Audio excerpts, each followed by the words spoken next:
देखो आज अपने को जो चैप्टर स्टार्ट करना है दैट इज़ कॉल्ड एपी, जिसको हम अर्थमेटिक प्रोग्रेशन कहते हैं।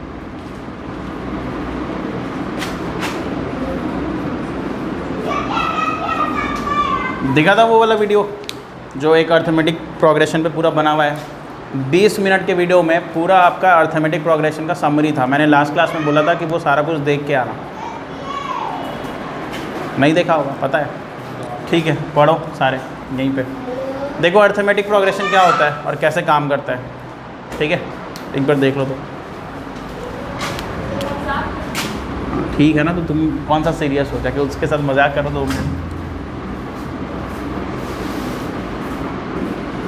देखो सीक्वेंस क्या होता है, ठीक है? देखो अर्थमेटिक प्रोग्रेशन समझना है तो दो तीन चीज़ें हैं, 2-3 टर्म है जो कि काफ़ी इंपॉर्टेंट है, ठीक है? पहला होता है सीक्वेंस, दूसरा होता है अर्थमेटिक प्रोग्रेशन, ठीक है? और तीसरा होता है सीरीज़, ठीक है? ये तीनों में क्या डिफरेंसेस है आप समझ लो, क्योंकि अर्थमेटिक प्रोग्रेशन इसी से स्टार्ट होता है। सीक्वेंस कहा जाता है when you are going to arrange a number और अ कलेक्शन ऑफ नंबर और a set of number in a well defined way और by using any specific rule और सेट ऑफ रूल्स, ठीक है? अगर हम कुछ नंबर्स को, कुछ सेट ऑफ नंबर्स को अरेंज कर दें किसी रूल के अकॉर्डिंग, ठीक है, तो वैसे को हम क्या कहते हैं, वैसे अरेंजमेंट को हम क्या कहते हैं? सीक्वेंस, ठीक है? मतलब हमारे पास कोई ना कोई रूल होना चाहिए वो सारे नंबर को अरेंज करने के लिए। जैसे अगर मान लो मैंने यहाँ पे नंबर लिखा है 1 2 3 4 5 6 7 8, तो आप कहोगे sir they are sequence, they are sequence. Why? Because हर नंबर एक दूसरे नंबर से एक प्लस है, ठीक है? या आप ये भी कह सकते हो कि सारे नंबर सर कॉन्जिक्यूटिव नंबर्स हैं, तो भी ये सीक्वेंस होगा, ठीक है? अगर मैं ये लिखूं 2 4 6 8 10 12, ठीक है, तो ये भी क्या होगा? सीक्वेंस होगा, क्योंकि यहाँ पे जो मैंने सेट बनाया नंबर का वो सारे इवन वाले हैं। और इवन में भी आप देखो सारे ऐसे नहीं पहले बाद में, मतलब आगे पीछे कुछ भी नहीं किया है, स्टार्ट किया है 2 से और हर अगला वाला नंबर जो है वो 2 प्लस किया हुआ है, ठीक है? अगर मैं ये कर दूँ, मान लो मैंने ये नहीं करके ये कर दिया होता 12 8 10 और 14 और 16, तो आपसे अगर पूछता कि क्या ये सीक्वेंस है, तो आप क्या बोलते? ये भी तो सारे इवन नंबर है ना, they are also even number, set of even numbers, ये भी सेट ऑफ इवन नंबर्स है, बट ये सीक्वेंस नहीं है एंड ये सीक्वेंस है, ठीक है? रीज़न क्या है? बिकॉज सर यहाँ पे आपने कोई एक फॉर्मेट सेट किया हुआ है, एक रूल सेट किया हुआ है, बट इसके लिए आपने कोई भी रूल सेट नहीं किया, आपने रैंडमली नंबर लिया और बस रख दिया, ठीक है? तो ये सीक्वेंस नहीं कहलाएगा और ये सीक्वेंस कहलाएगा। आ रहा है समझ में? गुड। तो सीक्वेंस समझ में आ गया किसे कहते हैं, ठीक है? अब आ जाओ अर्थमेटिक प्रोग्रेशन पे। अर्थमेटिक प्रोग्रेशन बेसिकली वैसे सीक्वेंस को कहा जाता है, या सच सीक्वेंस आर कॉल्ड, आप ऐसे लिख सकते हो, such sequence are called AP यानी arithmetic progression, where each term differ, ठीक है, by a constant number called common difference, ठीक है? क्या लिखा है मैंने? एपी क्या होता है, अर्थमेटिक प्रोग्रेशन किसको कहते हैं वो आप ध्यान से समझना। अर्थमेटिक प्रोग्रेशन एक तरह का सीक्वेंस है, एक ऐसा सीक्वेंस है जिसमें हर एक नंबर यानी हर एक टर्म, ठीक है, अपने पहले वाले यानी प्रीसीडिंग टर्म से एक कॉमन नंबर से, मतलब एक कांस्टेंट नंबर से डिफर करता है, एंड उस कांस्टेंट नंबर को हम क्या कहते हैं? Common difference. क्या कहते हैं? Common difference. यानी आप ऐसा समझो कि एक ऐसा सीक्वेंस है, एक ऐसा सेट ऑफ नंबर्स जिसमें अगर हम किसी भी टर्म को उठाएं, किसी भी टर्म को, और उसके पहले वाले टर्म से सब्ट्रैक्ट करें, ठीक है, तो जो नंबर हमें मिलेगा उसको हम कॉमन डिफरेंस कहेंगे, और वही नंबर हम बाकियों को उठाकर उसके प्रीसीडिंग टर्म से माइनस करने पे आना चाहिए। आ रहा है समझ में? जैसे अगर मैं यहाँ पे मैंने बोला कि ये जो आप सीक्वेंस देख रहे हो दिस इज़ एन एपी, तो ये गलत नहीं होगा, ठीक है? क्यों ये गलत नहीं होगा? मैं अगर इसको एपी बोलता हूँ तो क्योंकि अगर मैं यहाँ पे 8 को 6 से माइनस करूँ क्या रिजल्ट आएगा? 2 आएगा। अगर मैं 12 को 10 से माइनस करूँ तो क्या आएगा? 2 आएगा। तो आप देखो हर टर्म को उठाओ या किसी भी टर्म को उठाओ उसके पहले वाले से माइनस करो तो मेरे को हमेशा 2 मिल रहा है एंड 2 जो है वो कांस्टेंट है सब में। उस कांस्टेंट नंबर को हम कहते हैं कॉमन डिफरेंस और डिनोट करते हैं स्मॉल डी से। कैसे डिनोट करते हैं? Small D. आ रहा है समझ में? तो ये होता है एपी। क्लियर हो गया एपी? एपी क्या है? ठीक है। अगर मान लो आपको ऐसा दिया क्वेश्चन मान लो इस तरीके से दिया, एक में लिख दिया x, दूसरे में लिख दिया 2x + 7 और तीसरे में लिख दिया 2x + 8। ठीक है ना? अगर मान लो इस तरीके से लिख दिया, अगर मान लो यहाँ पर 2x या फिर 3x + 4 है, चलो मान लेते हैं, ये मान लेते हैं, ठीक है। और कहा जाए कि these numbers are in AP, these number are in AP. ठीक है। अगर ये दे दिया है कि जैसे ये सारे के सारे एपी हैं, आपको पहले ही बोल दिया क्वेश्चन में कि ये 3 है, 3 नंबर्स हैं और तीनों एपी में हैं, ठीक है। और आपको निकालना इधर x, क्या निकालना है? x। अब आप कहोगे सर x कैसे निकालें, यहाँ पे तो और कुछ दिया ही नहीं है।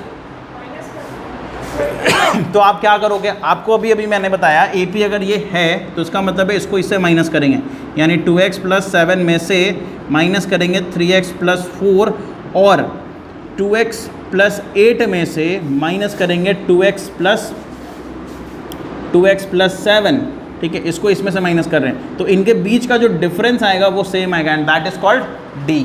तो देखो आपका इक्वेशन नहीं बन गया ये पूरा, ये देखो ये पूरा इक्वेशन बन गया ना, ये इक्वेशन है ना। आप इसको इससे माइनस करो और इसको इससे माइनस करो, जो रिजल्ट आएगा वही आपका, वहाँ से आपको x निकल जाएगा। और ये जो हमने माइनस करके जो निकाल रहे हैं ना वो D निकाल रहे हैं, और D इसमें भी वही है इसमें भी वही है, क्योंकि ये क्या है? AP है। क्या आया समझ में? AP क्या होता है समझ में आ गया? अच्छा मैं आपसे अगर ये पूछूं, अब मेरे को एक बात बता, अगर मैं आपसे ये पूछूं कि क्या सारे AP सीक्वेंस हैं, ठीक है, और अगर मैं आपसे ये पूछूं कि सारे सीक्वेंस AP होंगे तो इसमें से कौन सही है? इसमें से कौन सही है? दोनों अलग अलग क्वेश्चन है, मिला मत देना, ठीक है। मेरा क्वेश्चन ये है आपसे कि अगर मैं ये कहूँ कि सारे AP सीक्वेंस है, या फिर अगर मैं ये पूछूं कि सारे सीक्वेंस AP होंगे तो इन दोनों में से कौन सही है? ऊपर वाला। सारे AP यानी जितने भी AP आज तक आप जानोगे या देखोगे, ठीक है, वो सारे के सारे सीक्वेंस होंगे, क्योंकि मैंने AP का डेफिनेशन में ही लिखा है कि एक तरह का सीक्वेंस है। लेकिन सारे सीक्वेंस को हम AP नहीं बोल सकते। इसका कोई एग्जाम्पल दे सकता है? ऐसा कोई सीक्वेंस बताओ जो कि AP में नहीं है। हाँ, कौन सा वाला? ये वाला। तो ये सीक्वेंस का है, मैंने तो बोला ना ये सीक्वेंस भी नहीं है।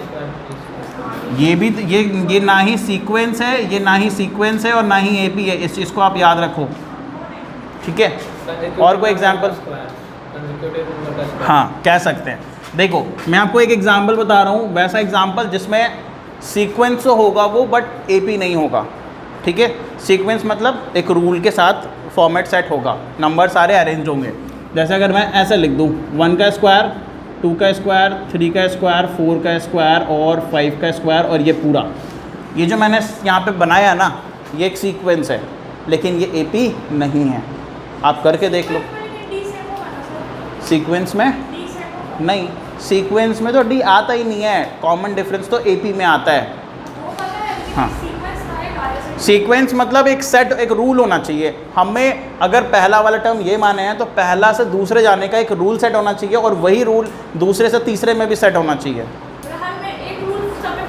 एक ही रूल होना चाहिए और सारे रूल से बैठे हुए होने चाहिए, मतलब सारा रूल सेट होना चाहिए सब पे। ये सीक्वेंस है, ठीक है। AP इसलिए नहीं है, AP में मैंने आपको क्या बताया, AP पहचानना है, बहुत सिंपल सा तरीका। कोई भी टर्म को उठाओ, उसके पहले वाले टर्म से माइनस करो और जो रिजल्ट आएगा वो वही रिजल्ट सब में आना चाहिए, किसी और दूसरे टर्म को उठा के उसके पहले वाले से माइनस करने से। अब आप इस वाले में देखो, इस वाले में देखो ये कैसे AP नहीं है, ठीक है। सीक्वेंस तो है, दिख गया कि सर 1 का स्क्वायर कर रहा है, 2 का स्क्वायर कर रहे हैं, मतलब हर कॉन्जिक्यूटिव, हर अगला नंबर का स्क्वायर हो रहा है और कोई गैप नहीं है बीच में, सारे कॉन्जिक्यूटिव लगातार चले जा रहे हैं, ठीक है। अब मेरे को एक बात बता, मैं बोल रहा हूँ ये AP नहीं है, अभी कैसे प्रूफ करके दिखाएंगे वो देखो आप। जैसे 1 का स्क्वायर तो 1 होता है, 2 का स्क्वायर कितना होता है 4, 3 का स्क्वायर 9, 4 का स्क्वायर 16 और 5 का स्क्वायर 25। ठीक है, मैंने क्या बोला, AP आपको पहचानना है ना। आप कोई भी टर्म उठाओ, जैसे मैं यहाँ पे दूसरा टर्म उठा रहा हूँ, इसको इससे माइनस किया, कितना आएगा? 3 आ रहा है। ठीक है, अब मेरे को एक बात बता, अगर मैं यहाँ पे 16 को उठाऊँ, उससे पहले ये 9 से माइनस करूँ तो कितना आएगा? 7 आ रहा है ना। तो देखो अलग अलग आ गया, सादिका आ गया ना। मैंने यहाँ पे 4 को उठाया, 1 से माइनस किया, 3 आ रहा है। बट यहाँ पे मैंने 16 को उठाया, 9 से माइनस किया तो कितना आ रहा है? 7 आ रहा है। तो यहाँ पे जो डिफरेंस है वो सेम नहीं आ रहा है, इसलिए AP नहीं होगा बट सीक्वेंस होगा। आया समझ में? ठीक है, अब देखो सीक्वेंस समझ में आ गया, AP समझ में आ गया। अब आ जाओ सीरीज़ में। सीरीज़ क्या होता है? देखो सीरीज़ होता है ना, सीरीज़ किसे कहते हैं? सीरीज़ में क्या होता है कि जितने भी नंबर्स हैं जो सीक्वेंस में हैं, ठीक है, सारे सीक्वेंस वाले नंबर को अगर आप ऐड कर दो, क्या कर दो? ऐड कर दो, तो वो बना लेता है सीरीज़, वो बन जाता है सीरीज़। आप ऐसे भी बोल सकते हो कि सर जितना भी AP वाला नंबर है, ठीक है, उन सारे टर्म को, एक एक नंबर को अगर हम ऐड करते जाएं तो वो क्या बन जाएगा? सीरीज़ बन जाएगा। जैसे अगर मैं ये कह रहा हूँ कि ये सारे क्या AP है, 2, 4, 6, 8, 10, 12, ठीक है, और अगर मैं इसको इस तरीके से लिख दूँ, इस तरीके से लिख दूँ 2 + 4 + 6 + 8 + 10 + 12, ठीक है, तो ये जो मैंने बनाया ना, इसी को कहते हैं सीरीज़। सीरीज़ में हर टर्म, सीक्वेंस का हर टर्म या AP का हर टर्म को जब आप ऐड करते हो तो रिजल्ट सीरीज़ देता है। इस चीज़ को हम सीरीज़ कहते हैं। हाँ, सम ऑफ ऑल टर्म्स कह सकते हो या सम ऑफ n टर्म्स कह सकते हो, दैट इज़ कॉल्ड सीरीज़। ठीक है, आ गया समझ में? क्लियर है? अब देखो आपसे एक क्वेश्चन पूछ रहे हैं। अब देखो मैं बताने जा रहा हूँ कि AP क्यों इम्पॉर्टेंट है। ठीक है, हाँ, सारे सीक्वेंस को, मतलब आप सीक्वेंस के सारे नंबर को ऐड कर दो, that will become a series. ठीक है,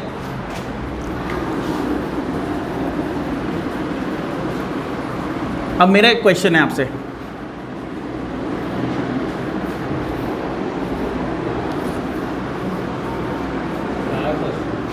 मैं पहले बता रहे, 1 मिनट रुक जा, इतना क्यों अब बकाया हुआ है? ट्रेन पकड़ना है।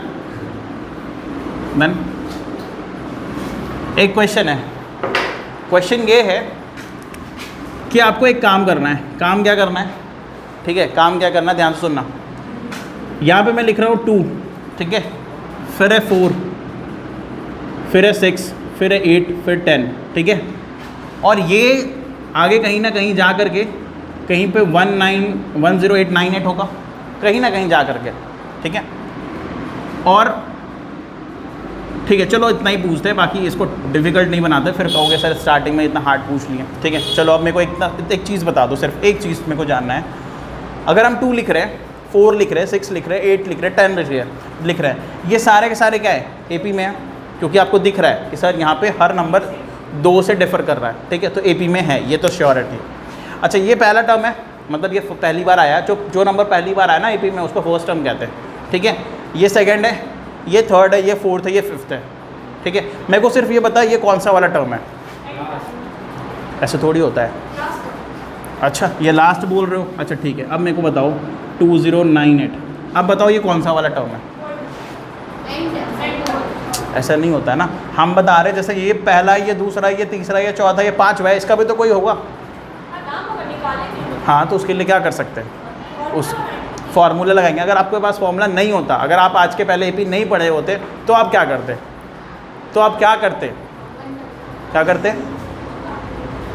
क्या करते? मैं बताता हूँ क्या करते हैं। आप अगर AP नहीं पढ़े होते आज के पहले, तो आप एक काम करते, आप पहले सारे को लिखते, 2, 4, 6, 8, 10 एग्जैक्टली, 2 जोड़ते जाते, और आप कहाँ तक लिखते? आप 1098 तक लिखते ना।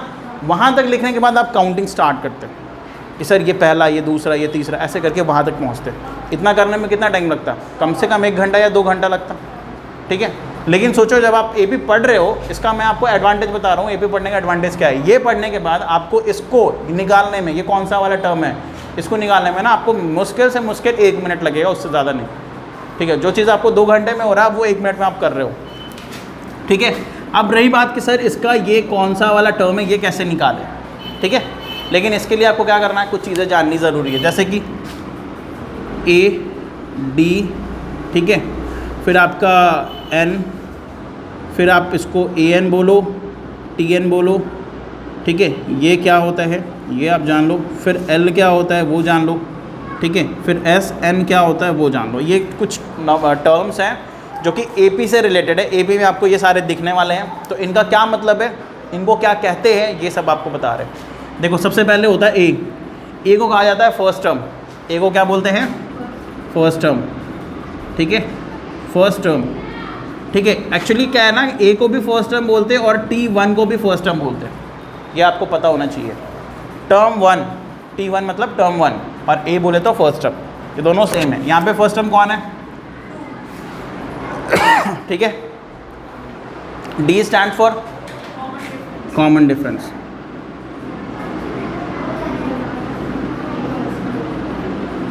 D stand for common difference, ठीक है। अब जो कॉमन डिफरेंस होता है ना, जो कॉमन डिफरेंस होता है उसको निकालने के लिए आप क्या करते हो, आप कोई भी टर्म को उसके पहले वाले टर्म से माइनस कर देते हो। तो यहाँ पे हम एक काम कर सकते हैं, यहाँ पे एक फॉर्मूला लिख सकते हैं T2 माइनस T1, ठीक है, T2 माइनस T1, T2 बोले तो टर्म 2 में से टर्म 1 को हम माइनस कर रहे हैं और हमारा कॉमन डिफरेंस आ जाएगा। पता है ये एक फॉर्मूला भी है, ये आपको एक फॉर्मूला है जो आगे जाके काम देने वाला है, ठीक है, कोई दिक्कत नहीं। अभी n क्या होता है, n बोलते हैं नंबर ऑफ टर्म्स को, n बोलते हैं नंबर ऑफ टर्म्स को, ठीक है। n क्या है भाई, नंबर ऑफ टर्म्स, कितना टर्म्स है इसमें। जैसे अगर मैं 2 से स्टार्ट कर रहा हूँ और 1098 तक जा रहे हैं, ठीक है, तो इसमें टोटल कितने टर्म्स है। अभी आपको मैंने बोला तो आप क्या बोल रहे हो, पूरा लिखना पड़ेगा सर और पूरा बैठ के काउंट करेंगे तब पता चलेगा, लेकिन अगर आप चाहो तो डायरेक्टली भी बता सकते हो वो कितना टर्म है, कौन सा वाला टर्म है, ठीक है।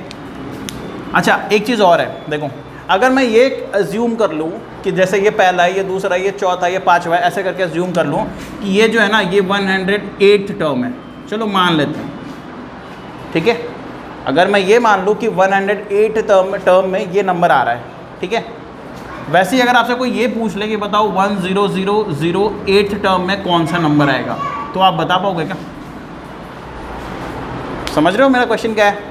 मेरा क्वेश्चन ये है कि अगर 108 टर्म में ये नंबर है, ठीक है, 107 में क्या होगा, बोलोगे सर 107 में तो बहुत आसान है, 1096 होगा, ठीक है। और 109 में क्या होगा, कहोगे सर 1098 है तो उसके बाद क्या आएगा 1100 यानी 1100 आएगा। बट अगर मैं ये पूछूं कि 10008 वाले में कौन सा नंबर आएगा, तो आप कैसे बताओगे, आप बोलोगे सर फॉर्मूला से ना, लेकिन इससे पहले क्या करते हैं, आप बोलते सर वहाँ तक कौन लिखेगा, और उतना लिखना पड़ता और उतना लिखने के बाद पता चलता, ठीक है, और गलती होने का भी चांसेस ज़्यादा था, ठीक है।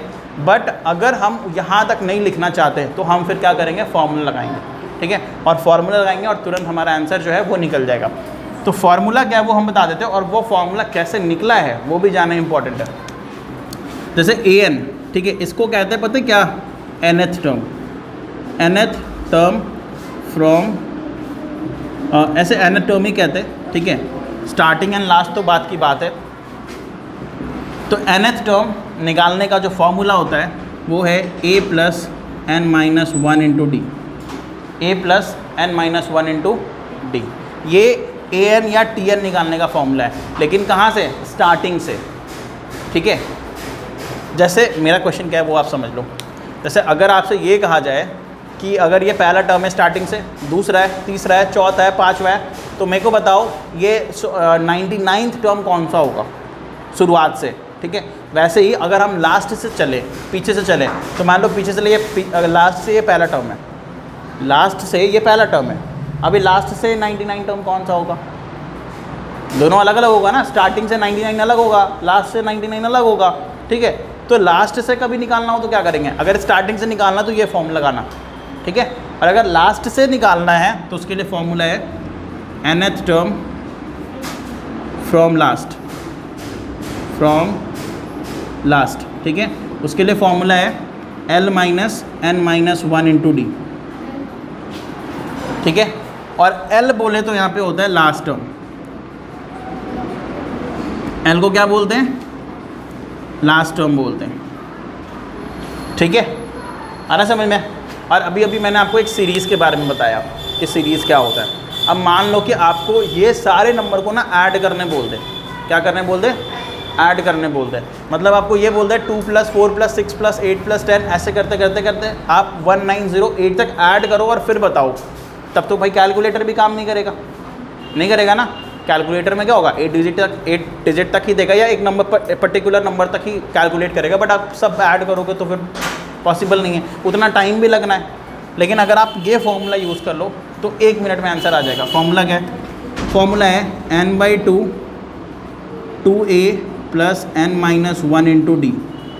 ठीक है, यहाँ पे n जो है वो नंबर ऑफ टर्म है, a जो है फर्स्ट टर्म है, n तो मैंने बता ही दिया, d जो है वो कॉमन डिफरेंस है। और इसका एक फॉर्मूला नहीं है, SN निकालने का एक और फार्मूला है और वो है n/2 a + l। ठीक है, n/2 a + l, ये फॉर्मूला से भी आप आराम से निकाल सकते हो। लेकिन ये फॉर्मूला आप कब लगाओगे, जब आपको लास्ट टर्म पता हो।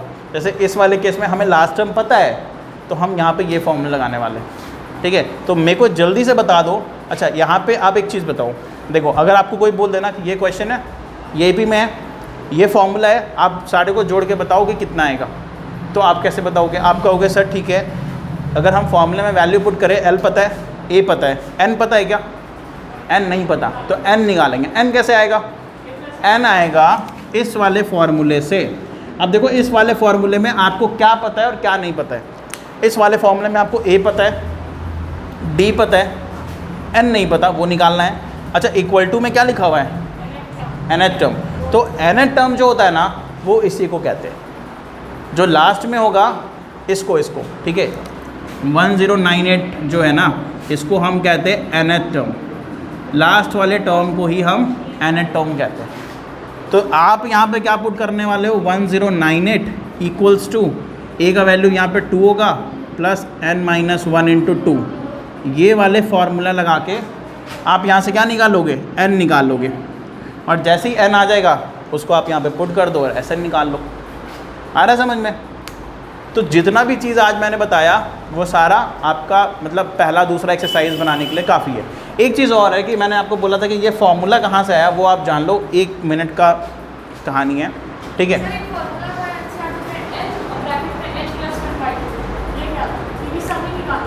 नहीं, वो मिडिल टर्म निकालने का होता है। ठीक है, वो आएगा अभी, डोंट वरी। ठीक है, हाँ, वो भी सम निकालने का होता है, n + 1/2।